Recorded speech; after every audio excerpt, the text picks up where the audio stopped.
안녕하십니까.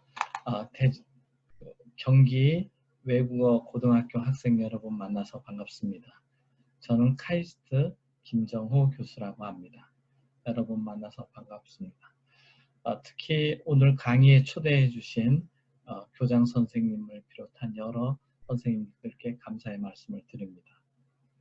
여러분들 새해 모두 안전하고 건강한 한 해가 되기를 바라겠습니다. 저는 오늘 여러분께 인공지능 시대의 인재에 대해서 말씀을 드리겠습니다. 여러분들이 고등학생이니까 앞으로 미래의 인공지능 시대를 살게 될 텐데 여러분들이 살게 될 인공지능 시대의 모습을 보여드리고 어떠한 인재가 필요한지 여러분께 말씀을 드리겠습니다. 이런 강의를 통해서 여러분들께 재미있는 강의가 될지는 모르겠습니다만 이 강의를 통해서 여러분들이 미래를 꿈꾸는 그런 계기가 되기를 바랍니다. 강의의 전달을 좋게 하기 위해서 여러분들께 파워포인트를 사용해서 강의를 하도록 하겠습니다. 지금부터 시작하겠습니다.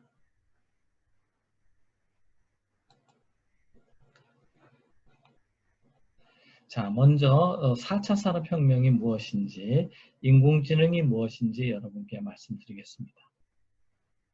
4차 산업혁명을 설명하는 방법은 여러 가지가 있을 수 있습니다. 초연결, 초지능 그렇게 얘기하기도 합니다만 저는 4차 산업혁명은 ABC 그렇게 표현하기도 합니다. 이 그림에서 보는 것처럼 여기 화살표가 있습니다만 우리 몸의 피, 혈액에는 산소와 영양분이 공급이 됩니다. 이처럼 우리 몸에 돌아다니는 피에 해당하는 것이 저는 빅데이터라고 봅니다. 4차 산업혁명에서. 그 다음에 이 피가 온몸에 돌아다니도록 펌프를 하는 장치가 심장인데 4차 산업혁명에서는 이것이 클라우드 컴퓨팅이 되겠습니다. 컴퓨팅이죠.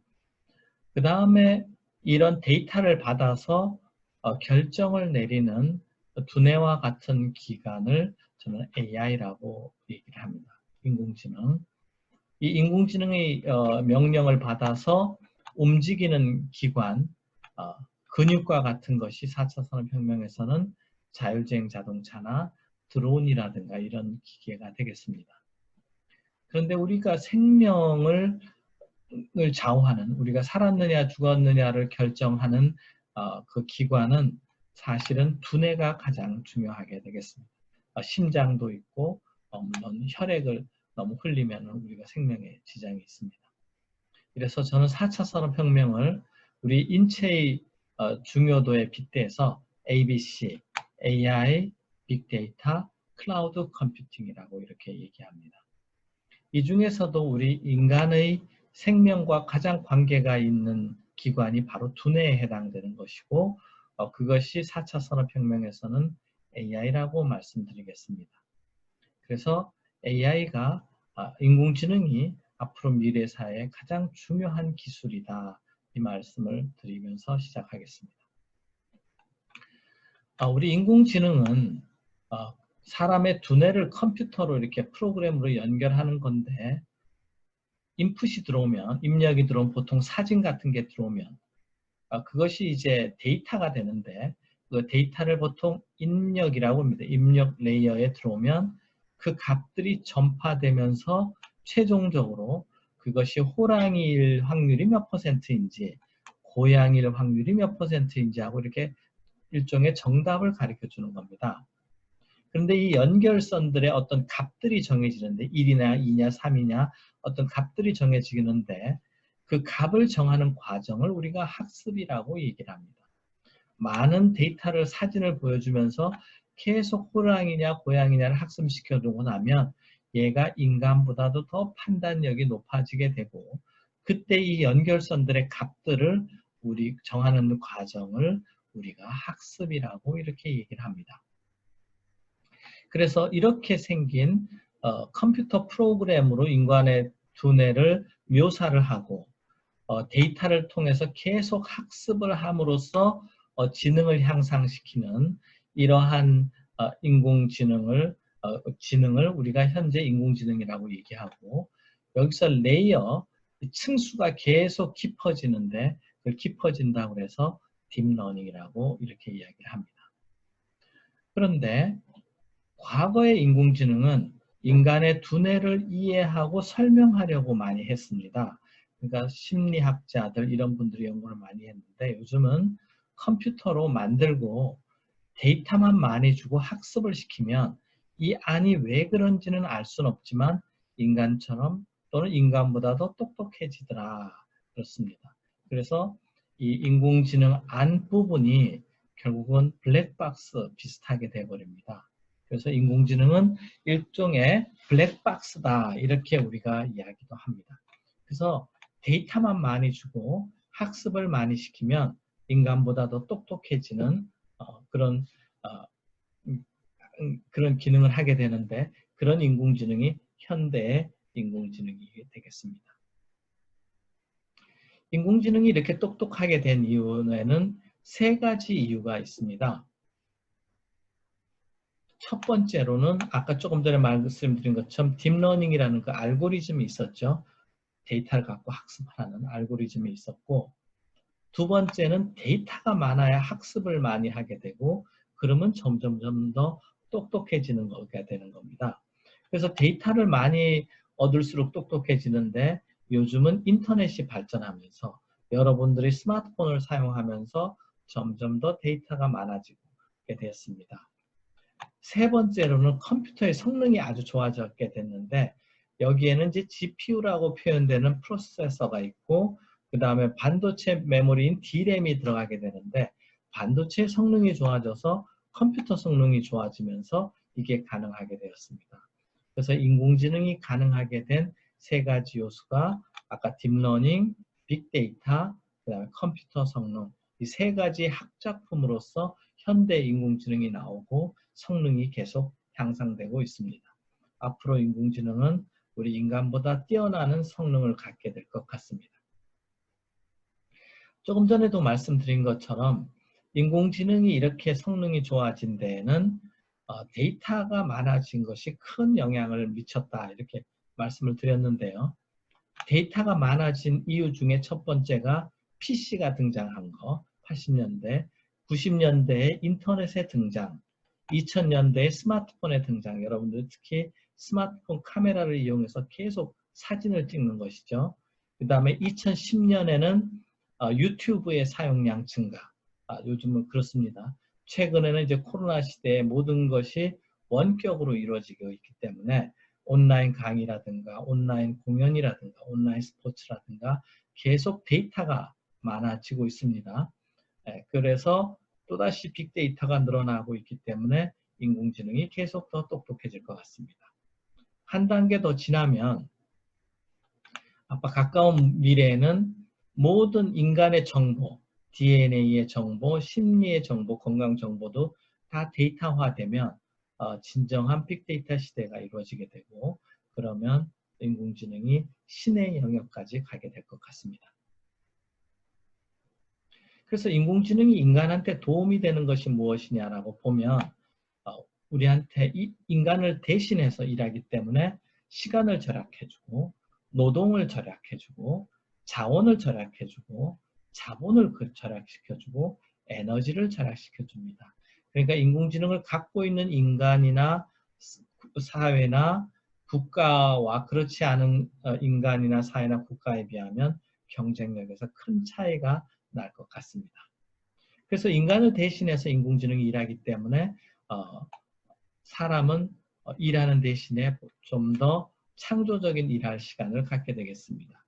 근데 단점은 뭐냐면 일하고 싶어도 일할 시간이 없게 되는, 그렇게 되겠습니다. 그래서 인공지능의 장점은 인간을 대신해서 일해준다, 이런 게 있겠습니다. 자, 이런 인공지능 시대를 강력한 경쟁력을 갖기 위해서 기업들은 어떤 일을 하고 있을까 생각을 해보면, 구글 같은 경우에 자율주행 자동차를 만들고 있습니다. 이게 자동차를 판매하려는 목적도 있겠습니다만, 그거보다는 자동차에서 일어나는 모든 운행 정보, 사람의 정보, 또 카메라의 정보를 전부 다 빅데이터로 모으려고 하는 그런 의도가 여기에 있지 않겠는가. 그래서 이 데이터를 가지고 인공지능을 학습시킴으로써 완전히 인공지능이 인간보다 뛰어난 그런 인공지능을 갖겠다라는 그런 의도가 아닌가 싶습니다. 아마존이 이제 스피커를 우리 집에다가 설치하기도 하는데, 인공지능 스피커. 우리가 인공지능 스피커하고 계속 대화를 하다 보면 인공지능이 우리의 마음까지 다 알게 되는 거죠. 우리의 습관, 태도, 원하는 거 다 알게 되면 그 데이터를 갖고 학습하는 인공지능이 저보다 더 저와 같은 인간을 아마존이 갖게 되면, 아마존은 제가 뭘 원하는지, 언제 뭘 사고 싶은지, 언제 뭐를 구독하고 싶은지 다 알게 되겠지 않겠는가. 그래서 인공지능을 더 심화시키고 저를 닮은 인공지능을 만들기 위해서 아마존이 아마존 스피커를 우리 집에 설치하는 거 아닌가, 이렇게 생각해 볼 수도 있겠습니다. 지금 계속 4차 산업혁명, 그중에서 인공지능이 갖고 올 우리 사회의 모습에 대해서 계속 이야기하고 있습니다.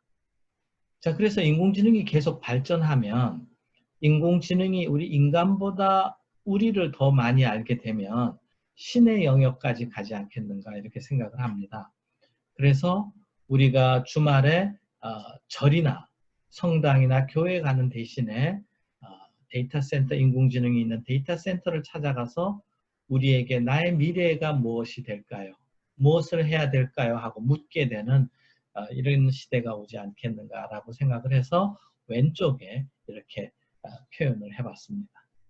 제 뜻은 인공지능이 깊어지고 깊어지면 신의 영역에 갈 만큼 똑똑해질 수 있다, 이런 말씀을 드립니다. 자, 그러면 이제 4차 산업혁명과 인공지능에 대해서 간략하게 소개했고요. 그럼 인공지능이 더 발전하는 모습은 어떤 모습으로 갈 것인가 한번 이야기해 보겠습니다. 아까 말씀드린 것처럼 제가 말씀드린 인공지능은 좀 큰 개념인데, 조금 좁혀서 얘기하면 데이터를 갖고 학습하는 인공지능을 머신러닝이라고 하고 우리말로 기계학습이라고 얘기합니다. 더 들어가서 이 머신러닝의 성능을 향상시키기 위해서 구조를 아까 레이어 수준을 쭉 그 프로그램상에 짠다고 그랬는데 깊어질수록 똑똑해진다. 그래서 딥러닝이 되겠습니다. 그래서 인공지능은 굉장히 넓은 개념이고, 머신러닝은 데이터를 갖고 학습하는 최근의 인공지능 모습이고, 그 중에서 가장 강력한 성능을 갖는 인공지능이 딥러닝이다. 이렇게 다시 한번 용어를 정리해 보겠습니다. 여러분들이 물론 이제 앞으로 몇 년 후에 대학생이 되고 또 사회에 진출을 하겠습니다마는 앞으로 인공지능이라는 단어를 더 많이 듣게 되고 여러분 생활에 깊게 들어가게 될 것입니다. 여러분들이 파워포인트를 쓸 수 있느냐, 엑셀을 쓸 수 있느냐, 카카오톡 어플을 쓸 수 있느냐 없느냐 정도 수준까지 여러분들이 인공지능, 머신러닝, 딥러닝을 잘 사용할 수 있어야 여러분들이 자기 분야에서도 충분히 역량을 발휘할 수 있고 또는 직장을 찾을 수도 있고 그렇게 됩니다. 그래서 여러분들이 이 세 개의 단어에 점점 더 익숙해질 것으로 생각을 합니다. 그런데 전통적인 인공지능은 우리가 문법을 갖고 영어책을 공부하는 것하고 비슷합니다. 룰을 먼저 익히는 것이죠. 그리고 이제 영어를 배우고 문법을 가지고 따라하고 이렇게 해서 영어를 배우는데 원어민이 될 수가 없죠. 이게 이제 좀 과거의 인공지능이었습니다. 그런데 제가 아까 머신러닝이라는 데이터를 갖고 학습하는 최신의 인공지능은 그냥 데이터만 주고 정답만 주는 겁니다. 뭐 이렇게 룰을 가르치는 것이 아니고, 여기서 보면은 애기를 사랑해주고 귀여워해주면 애기가 처음에 배우는 말이 엄마, 맘마, 아빠 이런 말이 되잖아요. 애기한테 문법 가르치고 언어배 가르치는 게 아니라 서로 대화를 하면서 어떻게 보면 서로 인터랙션을 하면서 아기가 배워갑니다. 이게 이제 제가 얘기하는 머신러닝인 건데요. 룰을 가르쳐주는, 문법책으로 영어를 배우는 게 아니라 원어민처럼 그냥 환경에 딱 집어넣고 그냥 너가 알아서 배우라는 겁니다. 그러니까 데이터가 많을수록 좋은 거죠. 데이터 가지고 스스로 깨치는 건데 이걸 인공지능이라고 그러고 그 인공지능 속에서도 이 데이터를 갖고 배우는 인공지능을 머신러닝이라고 얘기를 합니다. 그래서 인공지능이 최근에 더 똑똑해진 이유는 문법을 갖고 공부하는 게 아니라 스스로 공부하고 데이터만 계속 주고 정답이 있을 때도 있고 없을 때도 있는데 스스로 공부하는 자기주도 학습을 컴퓨터가 스스로 하도록 계속 환경에 던지고 놨더니 더 똑똑해지더라. 이러한 인공지능을 머신러닝이라고 얘기합니다.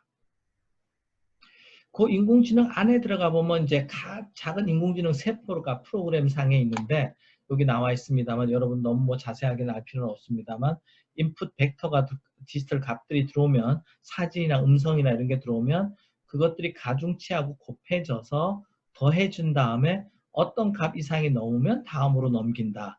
이런 구조물, 이런 걸 우리가 퍼셉트론이라고 그러는데 신경세포 이게 수백억 조 단위로 컴퓨터 프로그램상에 들어가 있는데 여기서 가중치라는 W를 많은 학습을 통해서 정해가는 과정이 인공지능의 학습 과정이다.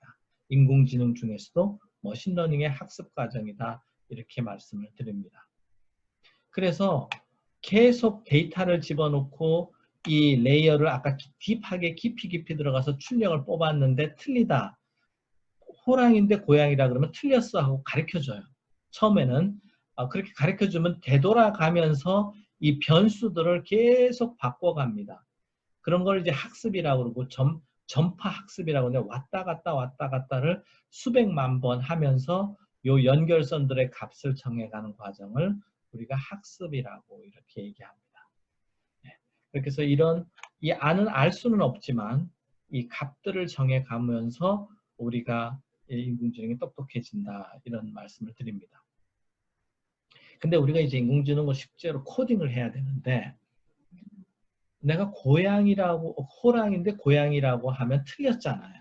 틀린 거를 어떻게 수학적으로 표현할까라고 하는데 이제 여러 가지 방법이 있을 수 있는데 그 중에 하나가 이게 민 스퀘어 에러라고 해서 내가 호랑이라고 그랬는데 호랑이를 숫자를 1이라고 그러고 고양이를 0이라고 우리가 디지털로 표현하면 1 빼기 0, 두 개의 차이의 제곱이 적어지도록 점점 학습해서 내가 정답 가르친 거하고 이 인공지능망 기계학습망이 만드는 값 차이를 계속 보면서 그게 0이 되는 데쯤까지 계속 줄여가는 과정을 학습을 합니다.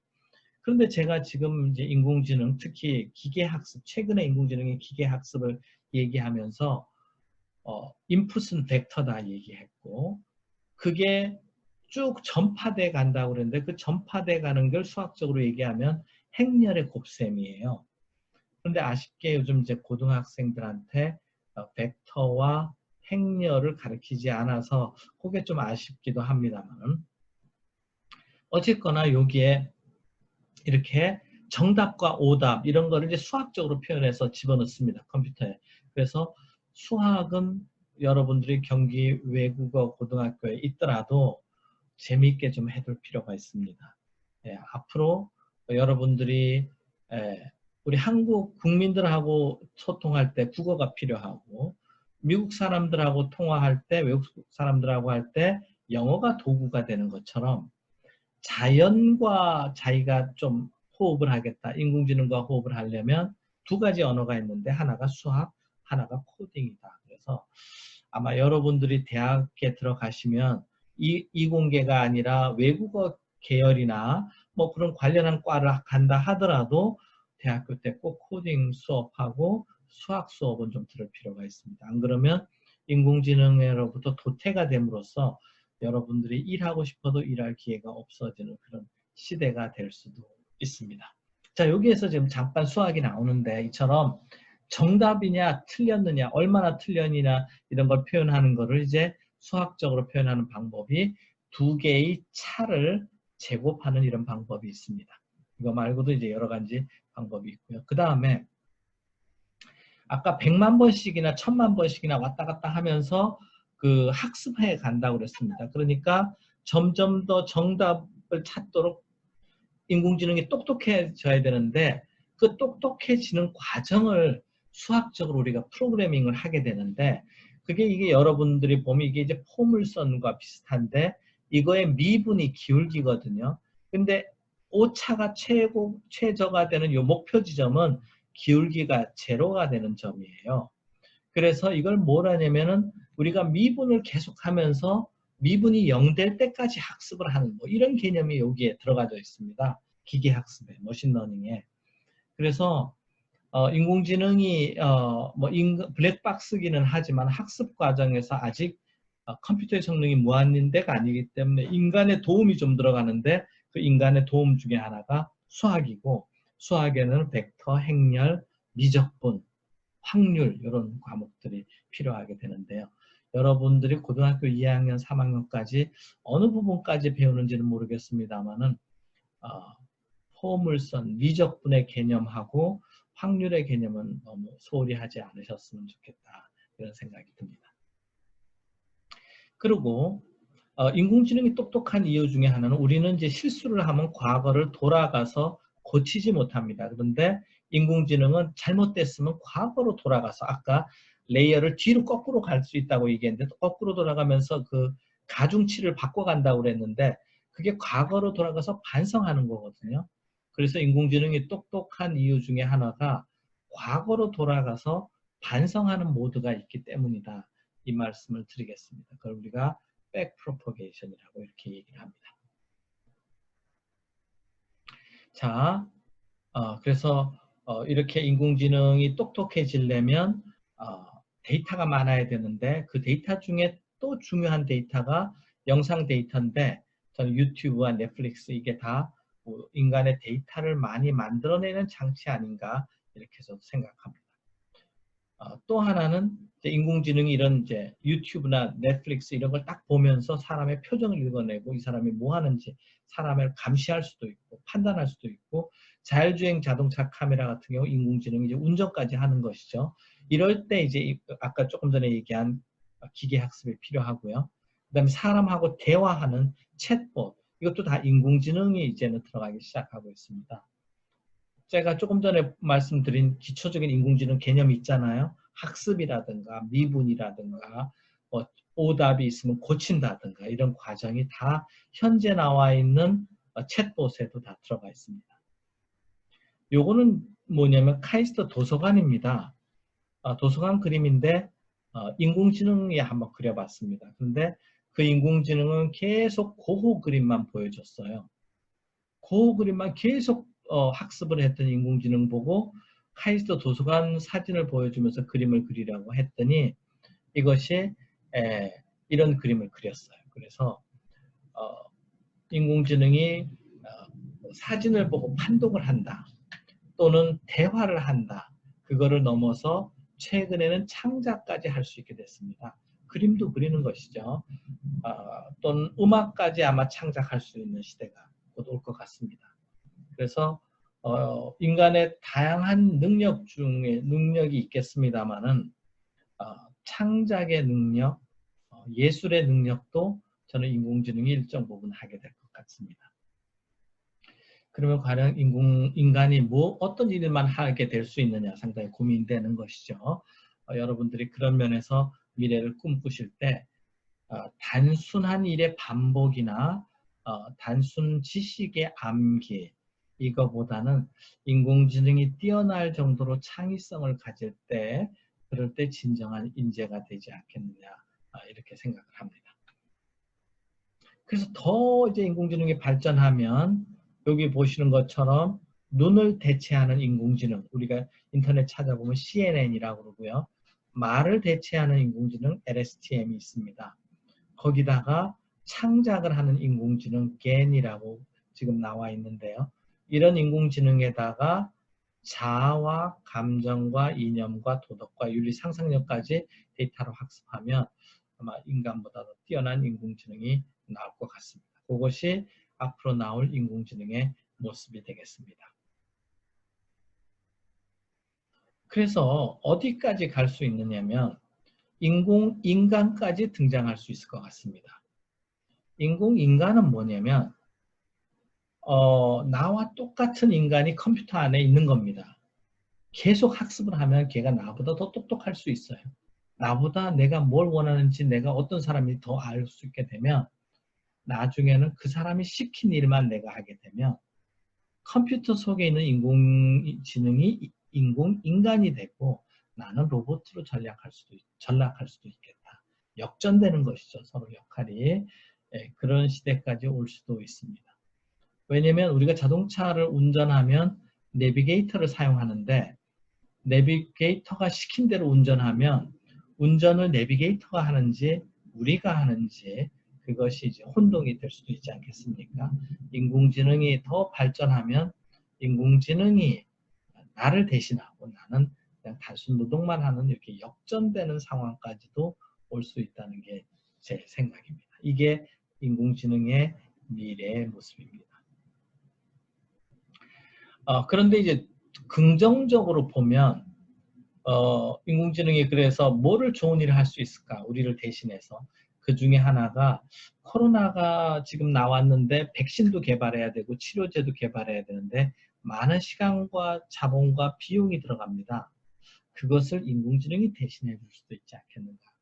그래서 만능 인공지능을 개발하면 선생님도 대신해서 우리 개인 교육도 시켜주고 백신도 개발하고 우리가 듣기 좋아하는 음악도 들려주고 음악도 작곡하고 그렇게도 될 수 있지 않겠는가 이렇게 생각하는데 이러한 미래가 당장은 오지는 않겠지만 지금 4차 산업혁명의 시대를 맞아서 점점 한 발자국 그렇게 가고 있다 이 말씀을 드립니다. 자, 그래서 지금까지는 제가 파트 1에서 인공지능이 무엇인지, 4차 산업혁명이 뭔지, 그리고 또 두 번째 파트에서는 인공지능의 미래의 모습은 어떻게 되는지 말씀을 드렸습니다. 그래서 4차 산업혁명의 ABC는 AI, 빅데이터, 클라우드 컴퓨팅이라고 얘기를 했고 그 중에 AI가 가장 중요하다고 이야기를 했습니다. 파트 2에서는 인공지능이 계속 발전하면 인간과 역할이 바뀌어서 인공지능이 인간다워지고 우리는 로봇 같아지지 않겠는가 하면서 서로 역할이 바뀔 수 있는 시대까지도 언젠가 올 수 있다. 이런 생각을 저는 하고 있습니다. 공학자로서. 그러면 이런 시대가 되면 어떤 사회와 경제의 모습이 될 것인가 한번 여러분들하고 이야기를 해보겠습니다. 실제로 미래의 모습이 이럴 수도 있고 이러지 않을 수도 있습니다. 그렇지만 한번 여러분들하고 한번 꿈꿔보겠습니다. 자, 미래 사회는 경제 기업이 있다 그러면 이런 요소가 있어야 됩니다.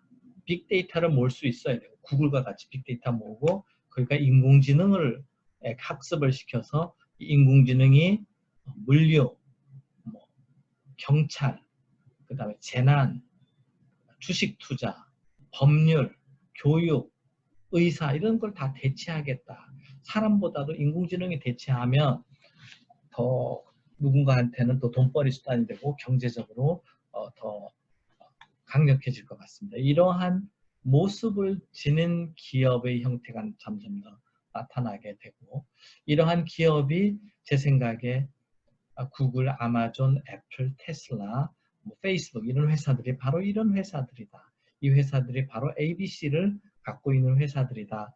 이 말씀을 드리고요. 그래서 보면 애플과 같은 회사 보면 그걸 구현하기 위해서 빅데이터를 다 모으고 인공지능을 하기 위해서 뭘 갖고 있냐면 반도체를 갖고 있고 애플은 반도체도 설계합니다. 스마트폰을 갖고 있고 컴퓨터를 갖고 있고 컨텐츠를 갖고 있고 서비스까지 서비스가 음악 서비스도 있을 수 있고 배달의 민족과 같은 서비스도 있을 수 있고 그래서 앞으로의 산업은 반도체부터 컴퓨터 자동차가 이제 컴퓨터의 일종입니다. 거기에 컨텐츠 서비스까지 전부 갖춘 기업들이 최고의 기업으로 살아남는다. 이렇게 생각하시면 되고 여러분들이 만약에 벤처 기업가가 되거나 공학자가 되거나 경영자가 된다고 하면 이 중에 어느 부분을 자기가 담당할 거냐 특히 이 플랫폼 안에는 아까 인공지능, 빅데이터, 컴퓨팅이 여기 안에 들어가서 중추적인 역할을 하게 됩니다.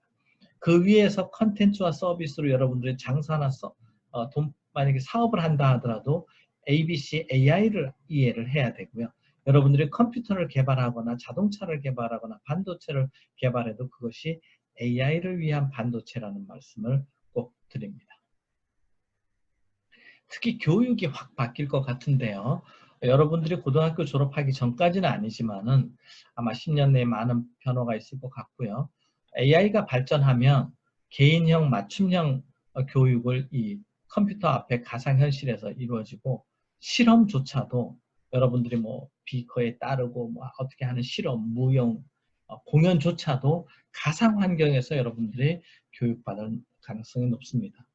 지금 코로나가 완전히 종식되기까지 몇 년이 걸릴지도 모르겠습니다. 그래서 이 온라인의 형태가 계속 지속적으로 깊어질 것으로 저는 생각하고, 그러면 이 아까 좀 전에 말한 것처럼 여기 플랫폼의 AI, 빅데이터, 클라우드 컴퓨팅인데 그 위에 컨텐츠와 서비스 산업 중에서 이제 교육이 크게 변화할 것 같습니다. 그러면 AI가 선생님을 대신해서 여러분들을 가르칠 수가 있겠다.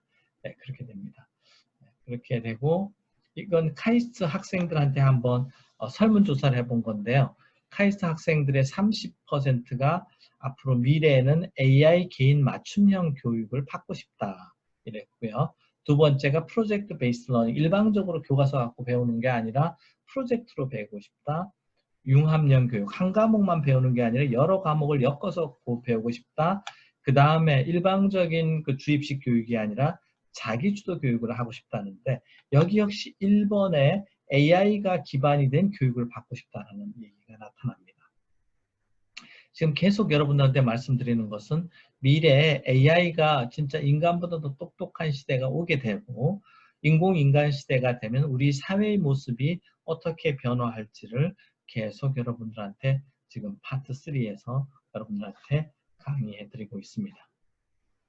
네, 그 다음에 이제 저는 의사, 원격 의료, 백신 치료제 개발 이런 것들이 전부 다 가상현실 속에서 인공지능과 결합돼서 언젠가는 시간이 지금 당장일 수도 있고 먼 미래일 수도 있지만, 제가 공학자 입장에서는 일정 부분 현재 외과 의사, 여러 의사들이 존재는 하겠지만 상당 부분 처방과 진료 부분에서는 인공지능 의사들이 등장할 것으로 생각합니다.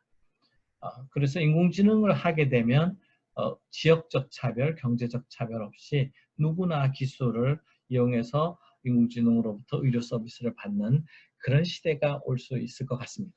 제가 미래 사회를 지금 예측해 보고 있는 겁니다. 여러분들이 30대가 됐을 때, 40대가 됐을 때 여러분들에게 이런 인공지능 시대에 대해서 계속 얘기하는 이유는 여러분들이 이런 사회가 올 수도 있다라고 가정하시고 하시라는 겁니다. 제 얘기가 틀릴 수도 있습니다. 이런 시대가 안 오고 생각보다는 인공지능이 과장됐다고도 여러분들이 생각하실 수 있는데 실제로 그럴 수도 있겠습니다.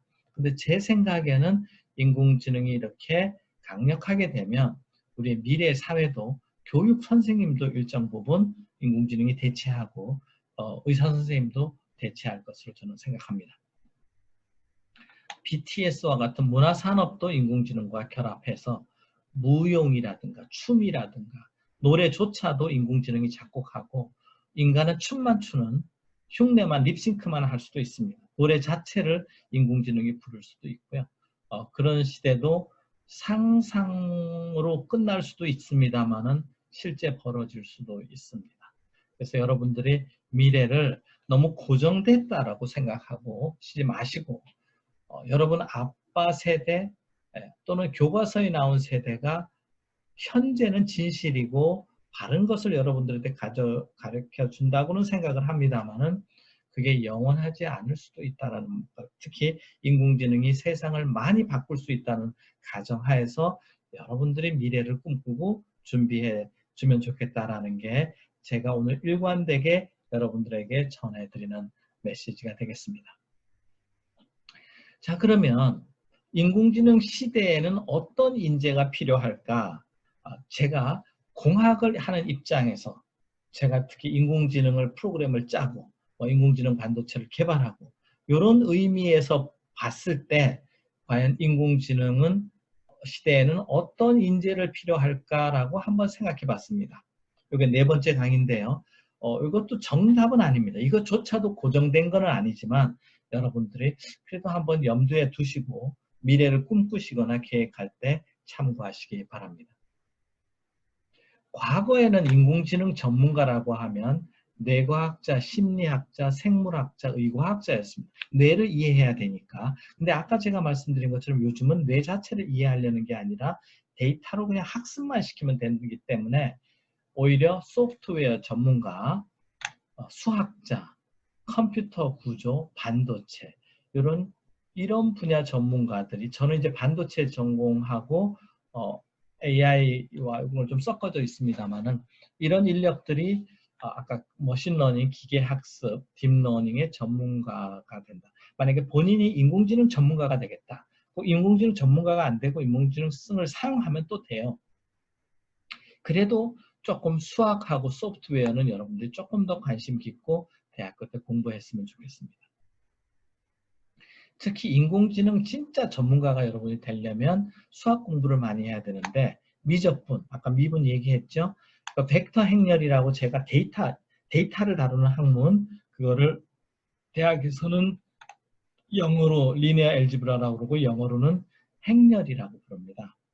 그리고 이것을 다루는 확률 학문을 probability라고 그러고 그 다음에 빅데이터를 처리하는 학문을 statistics, 통계라고 합니다. 그래서 지금 요거는 여러분들이 인공지능을 이용한다기보다는 인공지능 전문가가 되고자 할 때는 이런 기술이 필요하겠습니다. 근데 아까 얘기한 것처럼 여러분들이 인공지능 전문가가 되지 않더라도 나중에 인공지능을 파워포인트나 엑셀처럼 자유자재롭게 자기가 소프트웨어를 쓰려고 하면 소프트웨어와 수학에 대해서는 조금 공부를 하시고 완전히 여기서 담을 쌓는다 그러면 컴퓨터 인공지능보다 더 천재가 되거나 인공지능보다 더 창작을 할 수 있는 정도의 슈퍼 능력이 돼야 됩니다. 근데 여러분 이세돌이 더 이상 인공지능하고 경쟁이 안 되는 것처럼 대부분의 분야에서는 그럴 가능성이 높지 않습니다. 그래서 이런 분야를 너무 등한시하지 마시고 평소 때 수업 시간을 더 수학 시간 또는 대학 들어가서 소프트웨어 코딩 과목 정도는 최소한 몇 과목 듣기를 여러분들한테 제안을 합니다. 예, 그 인공지능하고 대화를 하려면 인공지능을 바꿀 수 있어야 되는 거 아니에요? 자기가 이렇게 한번 짜봐, 이렇게 배워봐 하고 하려면 코딩을 할 줄 알아야 되는데 앞으로 미래 시대에는 코딩 자체도 인공지능이 할 것 같아요. 그래도 그 인공지능을 자기가 제어하고 자기가 컨트롤하고 그걸 이용하려면 그 사람들이 인공지능이 뭘 하는지를 알아야 되기 때문에 코딩 공부는 조금 할 필요가 있지 않겠는가 이렇게 생각합니다. 여러분들한테 자꾸 부담만 드리나요? 그런데 미국이 인공지능 전문가가 12,000명인데 한국 180명 수준 100분의 1밖에 안 되죠. 그죠? 그래서 우리나라가 특히 앞으로 많은 이 강대국 틈바구니에서 잘 살아야 되는데 아까 4차 산업혁명의 ABC에서 가장 중요한 게 AI라고 했는데 우리나라에서 지금 인공지능 전문가가 너무 없어요. 그래서 많은 숫자가 나왔으면 좋겠습니다. 여러분의 미래의 친구나 본인 자신도 좋고 친구들이 인공지능을 많이 전문했으면 좋겠습니다. 자, 그러면 또 다른 인공지능을 잘 하려면 어떻게 해야 되느냐? 아까 수학 실력, 소프트웨어 요걸 알고 자기가 만약에 경영을 한다 그러면 경영 분야의 전문성이 있어서 요 세 개를 결합해서 AI를 자기 경영 분야에 딱 접목을 시켜서 최고의 경영자가 돼야 되는데 그러려면 수학 실력도 있어야 되고 소프트웨어 조금 짤 줄도 알아야 되고 컴퓨터도 좀 이해를 해야 돼요. 그리고 사고가 유연해야 돼요. 인공지능은 막 매일매일 새로운 학문이 등장하기 때문에 어제 맞았다는 걸까 또 틀릴 수도 있고 어제 맡은 게 최고의 성능을 안 발휘할 수도 있어요. 그러니까 새롭게 매일매일 일어나는 거를 유연하게 그래서 사고의 유연성이라고 제가 주장하는데 고정되는 건 없다. 나는 새로운 거 나면 언제든지 배워서 한번 써보겠다. 네. 기초는 교과서에서 시작하겠습니다만은 창조력을 발휘해서 새로운 수학과 알고리즘을 자기 분야, 자기가 요리를 하든 사업을 하든 또는 창작을 하든 AI 없이는 여러분들의 경쟁력을 갖기 어렵다라는 말씀을, 여러분들이 디자인 한다 그러면 요즘 다 소프트웨어 상에서 CAD 상에서 하거든요. 맥북에서 프로그램 깔아서 이렇게 하게 되는데, 그런 것처럼 AI 분야도 자기가 자유자롭게 쓸 수 있고 언제든지 새로운 방법, 새로운 인공지능 알고리즘이 나오면 유연하게 받아들여서 자기 분야에 쓸 수 있는 그런 게 돼야 됩니다. 그래서 우리가 대학원생들을 뽑을 때 일단 체력이 좋고 성격 좋은 학생을 주로 뽑아요. 왜 그러냐면 유연해야 되니까. 세상에 고정된 건 없고 새로운 걸 또 빨리빨리 받아들여야 되니까 유연한 성격. 그래서 여러분들도 공부만 잘하지 마시고 운동도 잘하고 친구 관계가 좋아요. 어려운 친구도 이해하고 선생님 입장도 이해하고 부모님 입장도 내 혼자만 이해하면 빠르게 변하는 여러 상황에 적응하기가 어려워요.